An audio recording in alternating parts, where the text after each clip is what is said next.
E hoje a gente vai falar sobre os segredos de Avalon, ou segredos de Avalon. É importante a gente já começar entendendo que Avalon não é um lugar comum, né? Algo que pode ser banalizado, tá? Não é um lugar comum.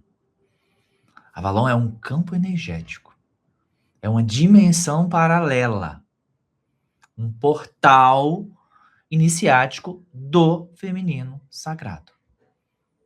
A gente pode chamar também de um arquivo vivo da sabedoria ancestral. O que é Avalon? Na tradição celta, Avalon significa a Ilha das Maçãs, né? Regida por sacerdotisas que dominavam a magia, a cura pelas plantas, a astrologia druídica, rituais lunares, conhecimento secreto dos portais, né? E era um local reservado para quê? Para realeza, para sacerdotes, sacerdotisas, iniciados. E também representa o feminino sagrado original. A sacerdotisa desperta, a ponte entre mundos, e a gente vai entender essa frase mais para o final da aula, a ponte entre mundos. Guardem essa frase, tá? É um templo multidimensional, mais do que uma simples ilha física ali, tá? Então, Avalon, digamos assim, não existiu na 3D literal, digamos assim, nessa que vocês conhecem, que estão habituados. Porque é um campo dimensional mais elevado, que interagia com a Terra física. Algumas pessoas podiam ver Avalon ali, outras não, né? Sabe aquela situação que a gente chama de miragem do deserto, que hora você vê, hora você não vê? Mais ou menos isso. Isso explica por que ela desapareceu nas brumas. Porque apenas iniciados conseguiam acessar. Porque ninguém encontra seus vestígios arqueológicos. E por que é descrita como entre mundos. Ela dança entre as dimensões. Avalon dança entre as dimensões, a física e a não física, tá? E é um domínio vibracional onde a consciência naturalmente ali era elevada, onde o templo fluía diferente, onde portais eram acessados, onde curas aconteciam no nível quântico, onde o véu entre dimensões era finérrimo. Então, Avalon existiu em paralelo, não necessariamente na superfície. Ficava literalmente entre mundos ali, entre planos, tá? A bruma era uma tecnologia espiritual. Bruma não era, sabe, as brumas de Avalon, que era uma neblina. Quem já leu o livro As Brumas de Avalon? Alguém já leu? Alguém já viu um pouco? Não? A bruma de Avalon não é apenas uma neblina. Ela é o quê? Uma frequência de ocultação. Um campo energético de proteção. O véu que separa o mundo Avalon do mundo outro. É o portal ali. As brumas de Avalon, né? A gente pode também refrasear aí como? Como? Cortinas. Oh.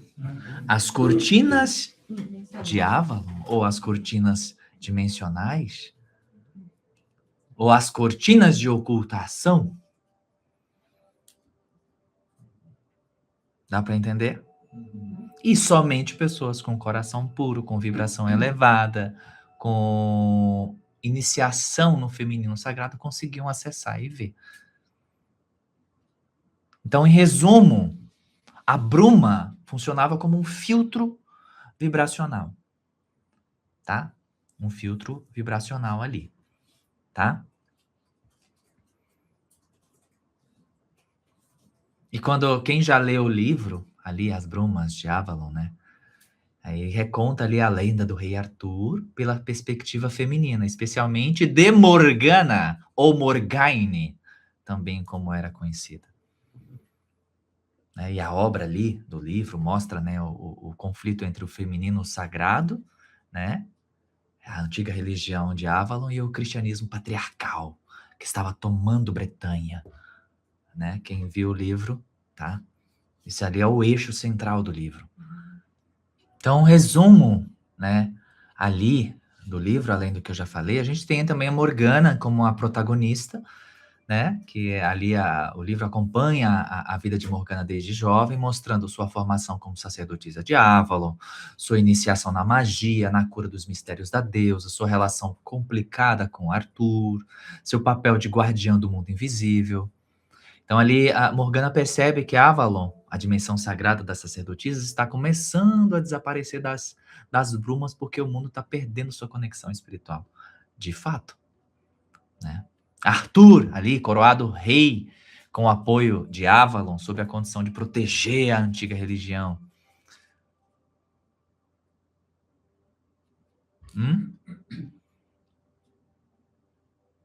E por aí vai. A história do livro ali é uma canalização, né? É trazido para cá do que aconteceu, o que aconteceu ali, né? Fidedigno. Algumas coisinhas ali eu pontuaria, mas eu teria que ver tudo para pontuar de novo. Mas algumas coisinhas eu não daria 100%, tá? Ali. Então, um resumo ali, né? Um resumo. As Brumas de Avalon, né? É a história do declínio do feminino sagrado na Terra, vista através de sacerdotisas que tentaram preservar a antiga sabedoria, enquanto o mundo mudava de frequência. Avalon era governada por sacerdotisas, não por guerreiros, né? E elas guardavam conhecimentos como magia lunar, cura com ervas, a leitura de das linhas da terra, com educação de reis. O rei Arthur foi treinado por sacerdotisas. E quem não sabe ainda, o rei Arthur é o mestre Elmória, né? É o grande mestre Elmória, foi um dos reis magos também. Elas guardavam também um grande conhecimento sobre a manipulação energética, sobre a energia sexual do feminino, poderes sobre abertura de portais, sobre oráculos. Né? O arquétipo central ali era Morgana, a sacerdotisa do portal. E Avalon era o centro de iniciação feminina multidimensional. Tá? Então, no tópico, arcanos e segredos de Avalon, por exemplo. O segredo do sangue, por exemplo. O sangue menstrual, ele era considerado o quê? Como em muitos meios espiritualistas hoje, sagrado, curativo, conectado à deusa, e era usado muito em ritos de iniciação. E representava o quê? A força criadora, né? As sacerdotisas de Avalon tinham treinamento para quê? Para mudar a frequência com a voz. Quem já assistiu o filme Duna, lembra das Bene Gesserit? Quando elas usam a voz como ferramenta de manipulação de energia e mental. Então, as Bene, ali, do filme Duna, é uma grande representação das Morganas do filme Avalon. Uma grande representação. Tá? Vocês podem fazer o link ali com como as Morganas atuavam também. E elas tinham aquele poder também. Eu sempre enrolo a língua para falar o nome, né? Bene Gesserit. Bene Gesserit.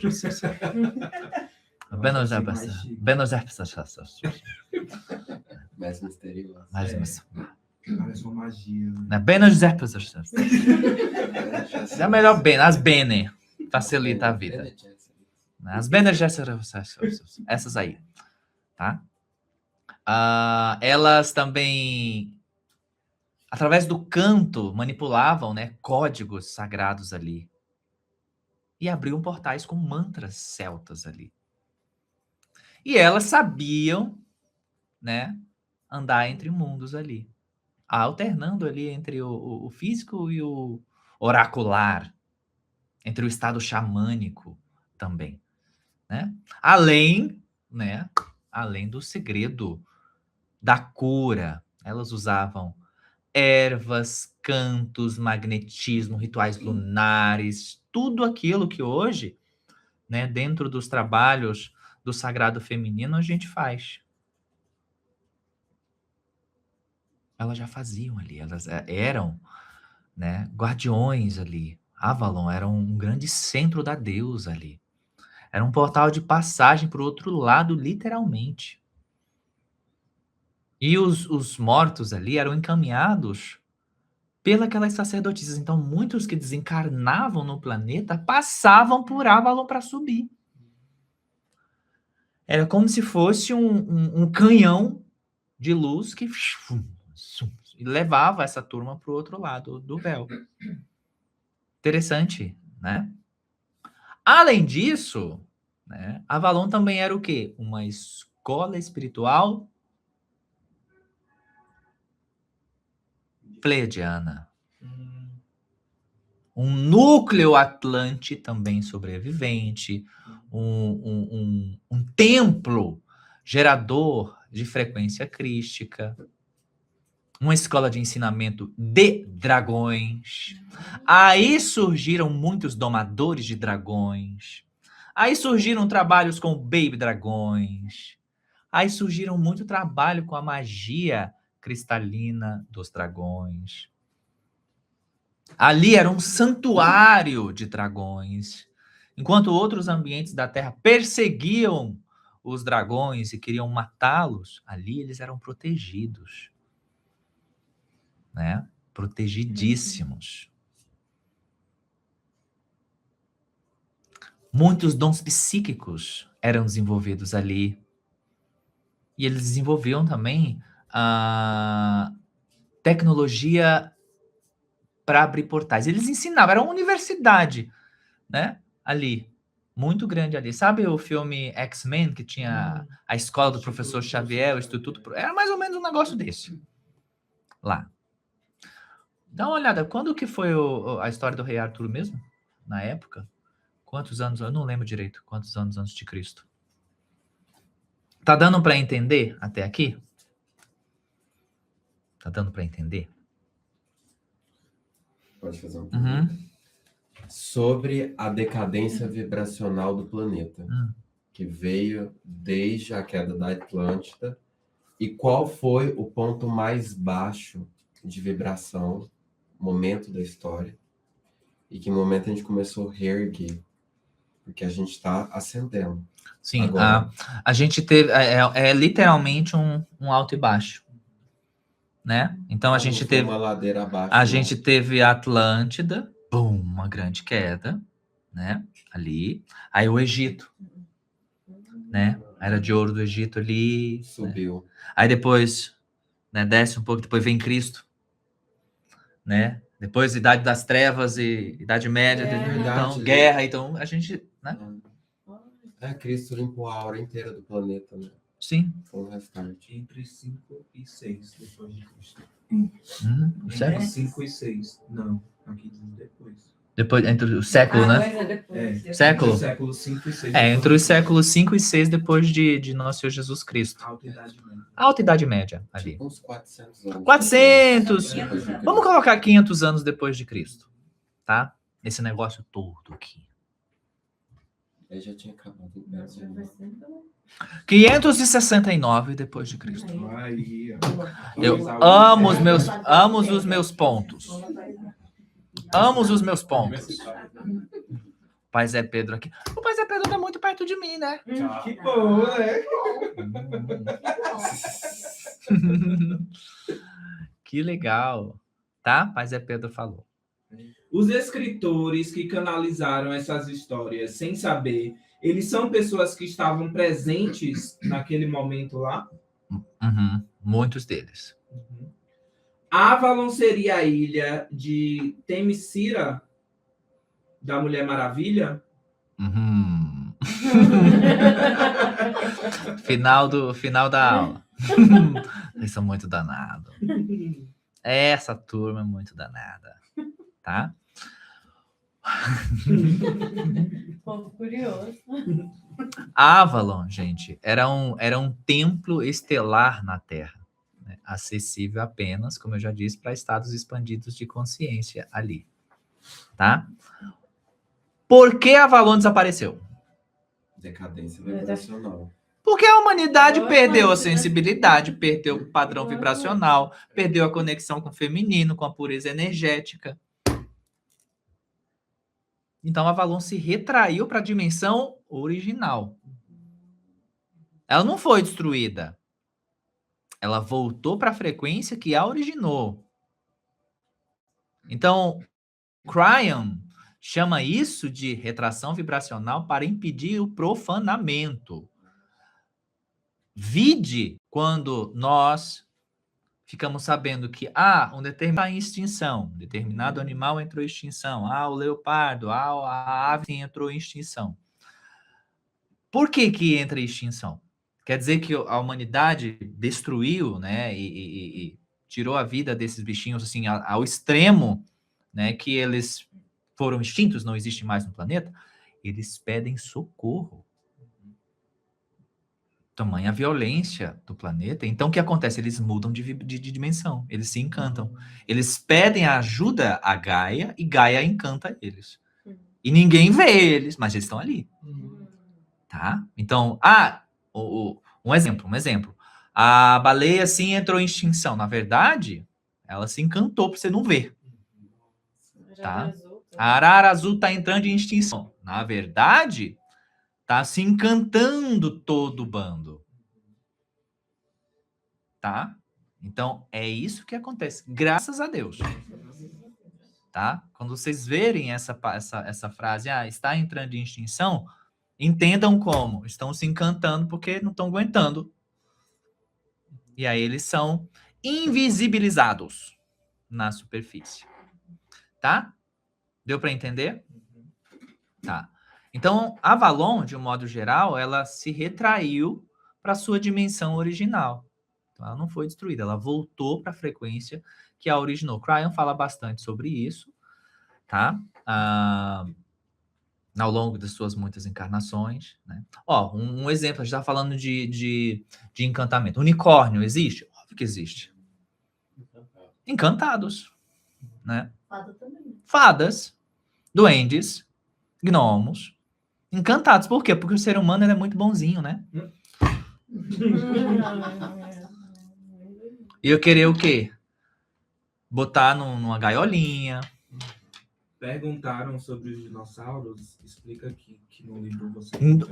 Falo dos dinossauros aqui. O que realmente aconteceu lá com aquele negócio dos dinossauros, eu explico aqui. Né? Hoje estou meio revoltado. Tá? Então, Avalon hoje, né? Ela tá voltando por quê? Porque o feminino sagrado está ressurgindo.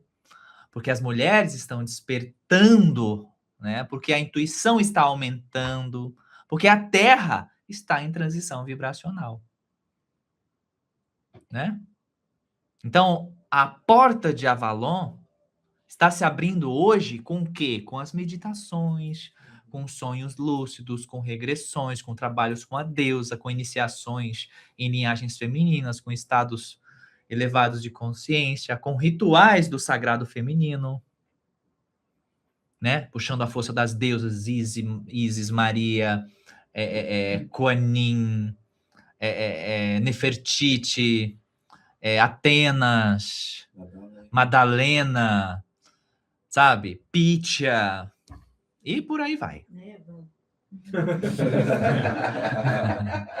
Então, Avalon é um estado vibracional, não a localização neste momento. Suba a sua vibração e você vai ver Avalon. Tem um lugar onde eu possa ir, né? Tem um lugar onde eu possa ir e sair, tipo, é ali fisicamente. Tem, eu vou falar. E acho que muitos de vocês já sabem, mas talvez algum não saiba, tá? Avalon é um estado vibracional. Não é uma localização neste momento. Suba a sua vibração e você vai ver Avalon. Então, não era apenas uma ilha, era uma dimensão. existiu em paralelo com a realidade física. A bruma era um campo vibracional protetor. E ela vai retornando à medida que o feminino desperta. E os seus segredos são códigos multidimensionais na alma. E vocês podem acessar isso porque muitos de vocês estiveram lá. Pois é, gente, quase virei o computador dele uma bicuda com o meu dedo aqui. Que ardeu, gente. Merlin existiu ali? Óbvio. Sim. Não era apenas um mago, ele era um xamã druida galáctico interdimensional. Merlin, vocês sabem, nosso querido mestre Saint-Germain, São José, pai de Jesus, é o mesmo ser, mesmo, tá? O mesmo. E ele era capaz de quê? De caminhar entre mundos, físico e espiritual. Na época do Conde de Saint-Germain, né, ele já caminhava entre mundos, atravessava a parede, já era tudo dessa forma, né? Ele tinha o dom das previsões, futuro, orientava reis e sacerdotisas, guardava portais energéticos. Na época lá que se reuniram ali nos Estados Unidos, né, para organizar ali acho que a independência dos Estados Unidos, escrever ali a Constituição dos Estados Unidos, né, onde todos se reuniram ali para escrever a Constituição. Saint-Germain, na roupagem, entrou, orientou muitos ali dentro sobre a Constituição e, atravessou parede. Ninguém não... E ele disse, mas aquele homem que nos orientou aqui, cadê ele? Onde é que ele está? Falou com vários deputados ali, né, senadores, não sei o quê, e depois sumiu. Tem o dedinho na Constituição americana de muitas coisas ali que Saint-Germain mexeu. Mas aí, com o tempo, acabaram emendas da emenda, né? Emenda da emenda virou uma colcha de retalhinhos ali, né? Mas, originalmente, ali, Saint-Germain ele influenciou muito, né? No momento de escrever a Constituição americana ali. Tentou, várias vezes, orientar Napoleão Bonaparte nas suas movimentações ali. Napoleão, você não vai por aí, Napoleão. Porque a ideia original era Napoleão ajudar a organizar algumas coisas na Europa. Se perdeu, Saint-Germain chegou para ele, materializado, ô meu filho, não é por aí não, se você for por aí eu não vou mais te ajudar não. Pois eu não quero a sua ajuda, não me é importante. Aí, então tá bom. E tentava ser um mentor de Napoleão ali. Então, mestre Saint-Germain, Merlin, ao longo, né, da história, vem tentado ajudar bastante a humanidade através das suas várias roupagens ali. Ele era um porteiro, né, entre a magia celta antiga e o novo ciclo que o mestre, o rei Arthur, representava. Então, ele era um guardião de portais, mentor iniciático, conector dos mundos com o mundo espiritual, mestre da sabedoria, né, da natureza, guardião do arquétipo do masculino mágico. Já o rei Arthur, a representação do rei justo, do líder iluminado, escolhido pelo sangue, escolhido não pelo sangue, mas pela alma, na verdade. E é o nosso querido mestre Eumória do raio azul, né? Também o rei mago Melchior, ou Belchior, né? Lá da época de Jesus, um daqueles 3 reis magos que foram levar lá para Jesus um dos presentes, né? E ele também carrega, né, o arquétipo da justiça divina, do equilíbrio entre a força espiritual elevada, né, do governo guiado pelo coração, da era dourada, né, de paz. E a função espiritual é manifestar na Terra também o equilíbrio do masculino guerreiro do masculino compassivo. Criar uma sociedade espiritual elevada, Camelot, e unificar as realidades. Então, o rei Arthur é o arquétipo do rei solar guiado pelas forças da deusa através de Avalon. É uma potência, tá? Uma potência. Entendido até aqui? Dúvida? Objetivas, please. Pode falar. Afinal, quem que é essa roupagem tirmórea, essa roupagem arábica? De que vida que é? Ele gostava mesmo de se vestir assim. Não foi uma vida dele. Não que eu saiba.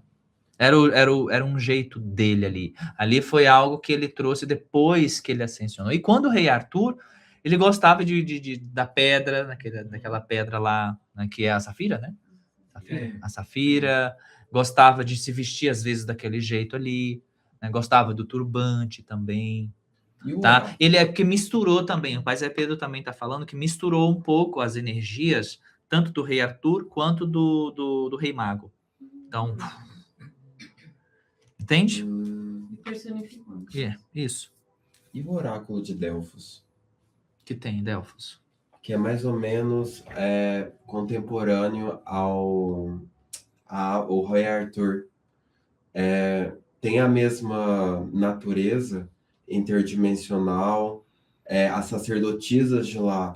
Tem uma grande conexão ali. É muito semelhante os poderes manipulados ali. E é físico mesmo. Ali é físico. Ali Delfos era física. Totalmente física. Mas agora segue existindo no etéreo. Agora segue no etéreo.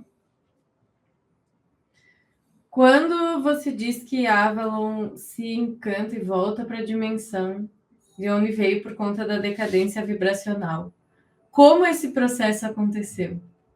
Desse lugar que estava aqui na fisicalidade, mas que só era visto aos olhos, né? Que estavam atentos para isso e conectados para isso.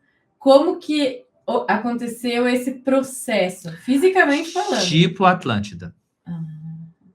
Avisos, mais avisos, mais avisos. As trevas mergulhando, entrando ali. Sacerdotes sendo manipulados pelas forças sombrias. E aqui vai caindo. Portais sendo fechados.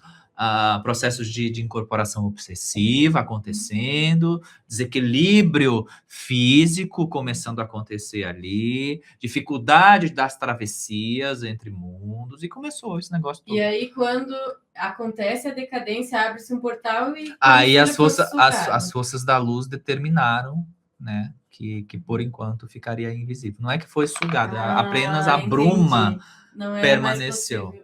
Entende?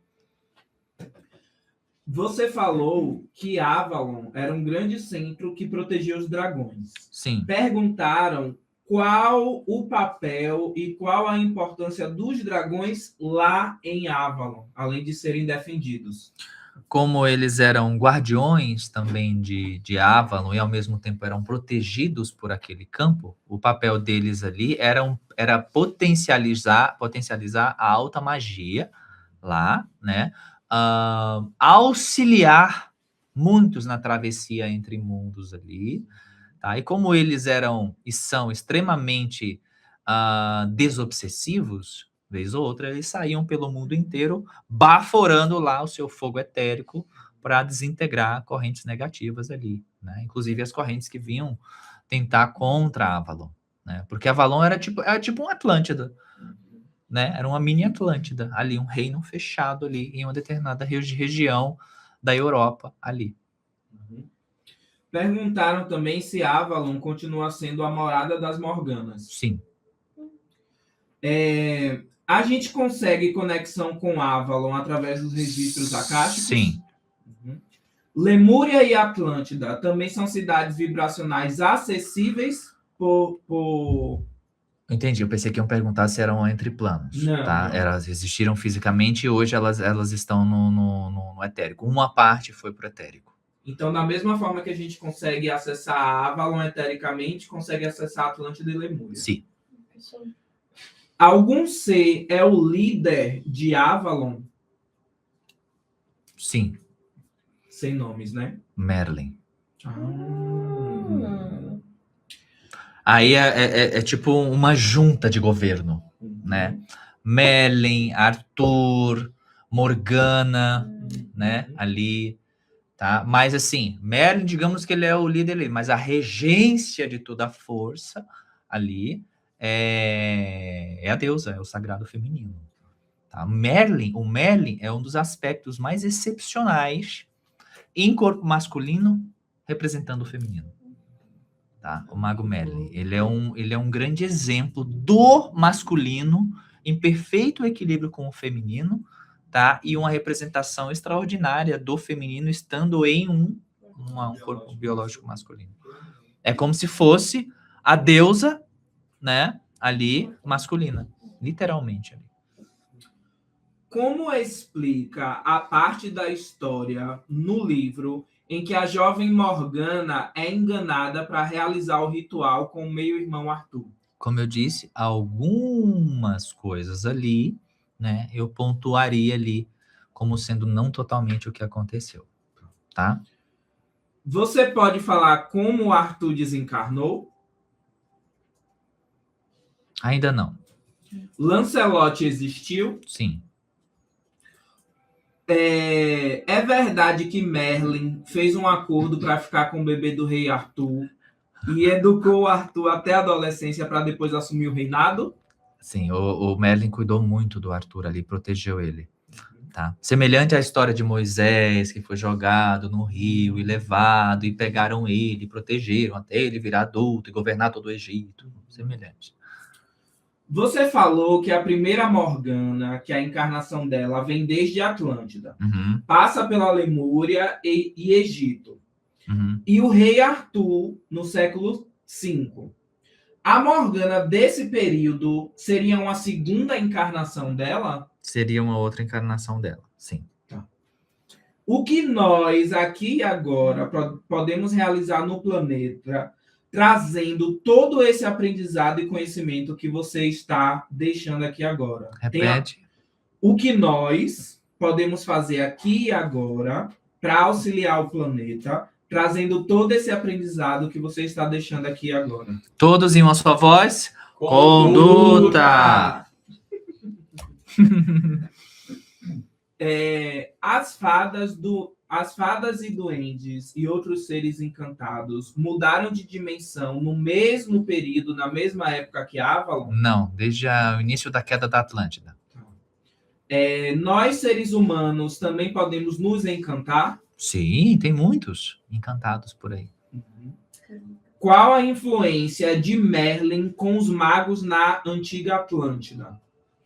Influência de Merlin e ele tinha o templo do fogo violeta lá na Atlântida. Ele já trabalhava lá com a alta magia, com a energia da deusa, trazendo a energia da deusa, dos pleiadianos, dos sirianos, né? Já manipulava esse tipo de energia lá, tá? Existem raios de Merlin encarnados nos dias atuais? Nada a declarar por enquanto. Sobre a Constituição, aquilo que você falou que a Constituição dos Estados Unidos teve influência de Saint-Germain. Perguntaram se a do Brasil teve influência ou inspiração de algum mentor e se sim, qual? Sempre tem um anjo chamado Samael e Akhenaton. Tá. Entendido? Até aqui?